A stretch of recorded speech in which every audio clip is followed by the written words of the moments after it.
और इंडियंस जो हैं उन्होंने वेस्टर्न जो पावर्स हैं उनके बहुत सारी जगहों पे जो डबल स्टैंडर्ड्स हैं उनको भी टारगेट किया है। It's not good bad for us. America में हैव इट्स ओन प्लान, उन्होंने जो मर्ज़ी सोचा हो। अमेरिका तो प्लान हर जगह करता है, फिर भागता भी है सर।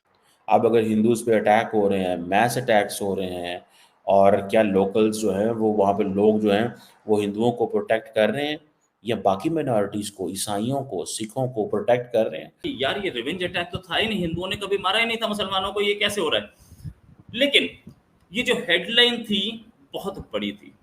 इंडिया में हर आदमी अडानी और अंबानी को बोलने आ जाता है। को ये सब पता था, ये मैं मान नहीं सकता, ऐसा मुझे कल लगता था। नमस्कार, आप सभी का स्वागत है हमारी एक और नई रिएक्शन वीडियो में। दोस्तों, इस समय बांग्लादेश के अंदर जो माइनॉरिटी है और ख़ास करके जो हिंदू कम्युनिटी है, जिसके ऊपर बांग्लादेश में जिस प्रकार से जुल्म किए जा रहे हैं, तो इसको लेकर जो है ना न्यूयॉर्क टाइम ने एक बेहद ही बेहुदा हरकत की है। न्यूयॉर्क टाइम ने एक खबर छापी जिसमें उसने ये बताया कि हिंदुओं से बदला लिया जा रहा है। तो जब उसके बाद जैसे ही ये हेडलाइन छपी, उसके बाद जैसे ही ये वायरल हुई, तो लोगों ने ना न्यूयॉर्क टाइम को उसकी औकात दिखाई, उसको बताया असलियत क्या चीज़ है। तो उसके बाद में जो है ना न्यूयॉर्क टाइम ने जो है ना अपनी गलती जो है ना उसमें सुधार कर लिया। अब इसके ऊपर पाकिस्तानी मीडिया का जो रिएक्शन आ रहा है वो हम इस वीडियो में देखने वाले हैं। तो वीडियो पूरी देखना, लाइक करना, शेयर करना, चैनल पर नए हो तो सब्सक्राइब करके बेल आइकन को दबाना। तो चलिए वीडियो को शुरू करते हैं। दोस्तों, इंडिया का जो मीडिया है वो दिन ब दिन अपने आप को असर्ट कर रहा है और इंडियंस जो हैं उन्होंने वेस्टर्न जो पावर्स हैं उनके बहुत सारी जगहों पे जो डबल स्टैंडर्ड्स हैं उनको भी टारगेट किया है। लेकिन पाकिस्तान के अंदर अभी इतनी जान नहीं है। अभी देखिए कि न्यूयॉर्क टाइम्स ने एक स्टोरी लगाई कि Hindus in Bangladesh face revenge attacks after prime minister's exit. लेकिन थोड़ी देर बाद ही उन्होंने उस हेडलाइन को चेंज किया और उन्होंने कहा Hindus in Bangladesh face attacks after prime minister's exit. So उन्होंने वर्ड रिवेंज रिमूव कर दिया। सो इसकी दो कॉनोटेशन हो सकती हैं। एक तो ये है कि इंडियन मीडिया ने इतना क्लोजली फॉलो किया और इतना शोर डाला कि देखें हिंदुओं के साथ वहाँ पे क्या जुल्म और ज्यादती हो रही है जैसे ही शेख हसीना वाजद जो है वो निकली है। सो पहली बात तो ये है कि इट मीन्स कि इंडिया के अंदर ये बड़ा मजबूत इम्प्रेशन है, बड़ा स्ट्रॉन्ग इम्प्रेशन है that Sheikh Hasina Wajed was able enough to protect the Bangladesh minorities. So हिंदुओं को प्रोटेक्ट करने में, उनकी सेफ्टी एंड सिक्योरिटी में उनका बड़ा किरदार था, ये इंडियंस बिलीव करते हैं। और यही वजह है कि वो कह रहे हैं कि जैसे ही वो बाहर निकली हैं उन पे टारगेट किया गया और उन्होंने सारे के सारे इशू को इतना स्ट्रांगली प्रोजेक्ट किया है और इतना स्ट्रांगली पोर्ट्रे किया है और इतना स्ट्रांगली एडवोकेट किया है इंडियन मीडिया ने, पर्टिकुलरली जो जिसे आप कहते हैं कि जो राइट विंग मीडिया है। और उन्होंने कहा है कि भाई ये क्या बात हुई। अमेरिका के कितने न्यूज़पेपर्स अब बांग्लादेश में अपनी टांग अड़ा रहे हैं और छोटी रिपोर्टिंग कर रहे हैं। इंडिया में बहुत सारे चीखने आ जाते हैं क्योंकि अमेरिका टुकड़े फेंकता है और इंडियन जर्नलिस्ट बहुत सारे उसके फेवर में बोलते हैं। अमेरिका टुकड़े फेंकता है और इंडिया के बहुत सारे लोग, बहुत सारे पॉलिटिशियंस उसके फेवर में बोलते हैं। एक हेडलाइन न्यूयॉर्क टाइम्स की थोड़ी देर पहले की मैं अभी आपको दिखाता हूँ, ट्विटर पे ट्रेंड बनी हुई, मैंने इसका स्क्रीनशॉट पहले ले लिया था। Hindus in Bangladesh face revenge attacks after prime minister's exit. ये रिवेंज अटैक क्या होता है? मतलब क्या एक टाइम था जब हिंदूज मुसलमानों को मार रहे थे, ऐसा था क्या? ये रिवेंज अटैक क्या होता है? क्या उसको, क्या ये लोग, ये न्यूयॉर्क टाइम्स वहां पे उन हमलों को जस्टिफाई कर रहा था? अब इन्होंने एक स्ट्रॉन्ग ट्विटर पे ट्रेंड चला, लोगों ने बहुत बोला, एक स्ट्रॉन्ग आउटरीच के बाद इन्होंने इसको चेंज किया। मैं आपको दिखा रहा हूं, अब इन्होंने चेंज किया इसे। उसमें से रिवेंज वर्ड हट चुका है। क्यों हट चुका है? इसलिए हट चुका है कि इन लोगों की भी अब इज्जत का सवाल बन गया कि यार ये रिवेंज अटैक तो था ही नहीं, हिंदुओं ने कभी मारा ही नहीं था मुसलमानों को, ये कैसे हो रहा है? लेकिन ये जो हेडलाइन थी बहुत बड़ी थी। इंडिया में हर आदमी अडानी और अंबानी को बोलने आ जाता है।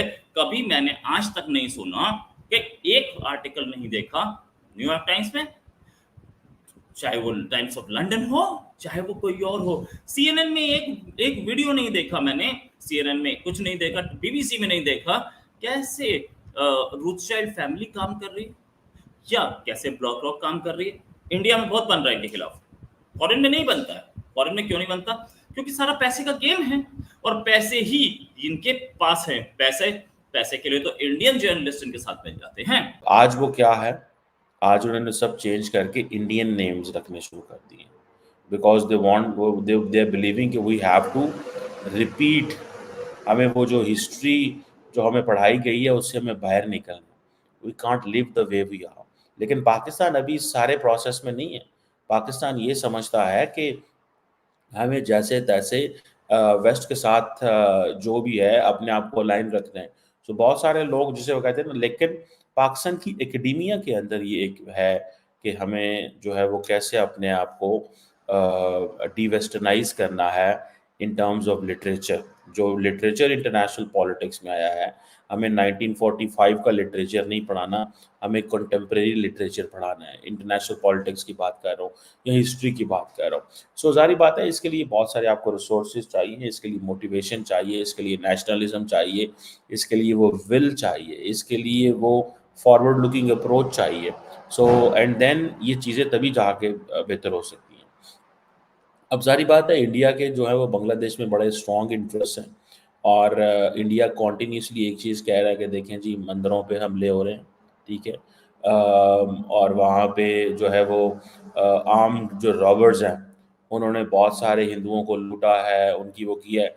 मैं समझता हूँ कि ये बांग्लादेश के लोगों का बहुत बड़ा टेस्ट है और ये टेस्ट ये है कि इन केस अगर आपने शेख हसीना वाजद से उसको नापसंद करते थे और उनको रिमूव किया है और बांग्लादेश की फ़ौज ने आपको सपोर्ट किया है या जुडिशरी ने सपोर्ट किया है या बाकी लोगों ने सपोर्ट किया है, तो in that case and in that scenario आपकी जॉब है to protect everyone else, because now you are the in charge.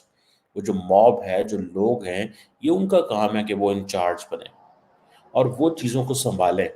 ये नहीं हो सकता कि आप माइनॉरिटीज़ पे हमले करने शुरू कर दें, आप हिंदुओं, सिखों पे हमले करने शुरू कर दें और आप कहें जी ठीक है, आप आपका तो कोई नहीं है, अब आप शहज़ीना वाजद चली गई है तो अब हम आप पे ठीक है जी जो मर्ज़ी करें, हमें कोई बंदा पूछ नहीं सकता।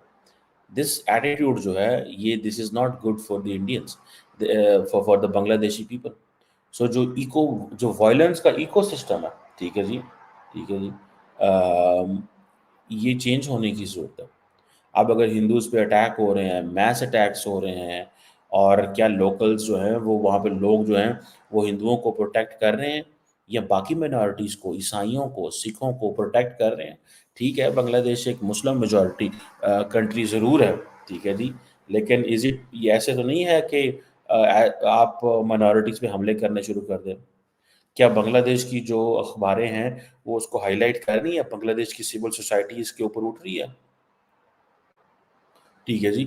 ये सारी की सारी चीज़ें जो हैं दे आर देयर और मुझे लगता है कि एक बहुत बड़े पैमाने पे बांग्लादेश और इंडिया के दरमियान मिसट्रस्ट होने वाला है।